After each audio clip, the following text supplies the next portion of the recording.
High, আমি makeup artist Ishita আর আজ তোমাদের সাথে আমি একটা আমার কাজ শেয়ার করব। আর এই কাজ শেয়ার করতে করতে আমার জীবনের একটা ছোট্ট গল্প তোমাদের সাথে শেয়ার করি। আমি যখন এই প্রফেশনে আসি তখন আমারই ফ্যামিলির একজন আমাকে বলেছিল, মেকআপ ও শিখে কি হবে? এখন তো প্রত্যেকটা ঘরে ঘরে মেকআপ আর্টিস্ট। আমাকে তখন এও বলা হয়েছিল যে তুই কাজ পাবি না, শিখে বসেই থাকবি।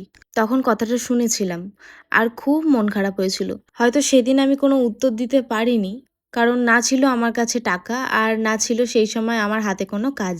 শুধু মাকে এসে জড়িয়ে ধরে কেঁদেছিলাম আর বলেছিলাম যে আজকে অমুক দাদা আমাকে এই কথাটা বলেছে। তখন আমার মা বলেছিল, 5টা লোকে 5টা জিনিস বলবে, সেটা নিয়ে বসে থাকলে হবে না। তুই শেখ না, দেখি না যে কি হয়। সেদিন মায়ের কথায় অনেকটা ভরসা পেয়েছিলাম।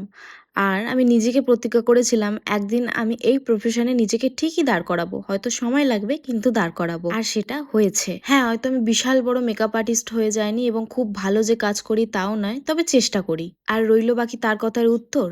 এই সিজনে আমি বিগিনার মেকআপ আর্টিস্ট হয়েও এক এক দিনে 2 থেকে 3টে কিংবা 4টে কাজ করছি।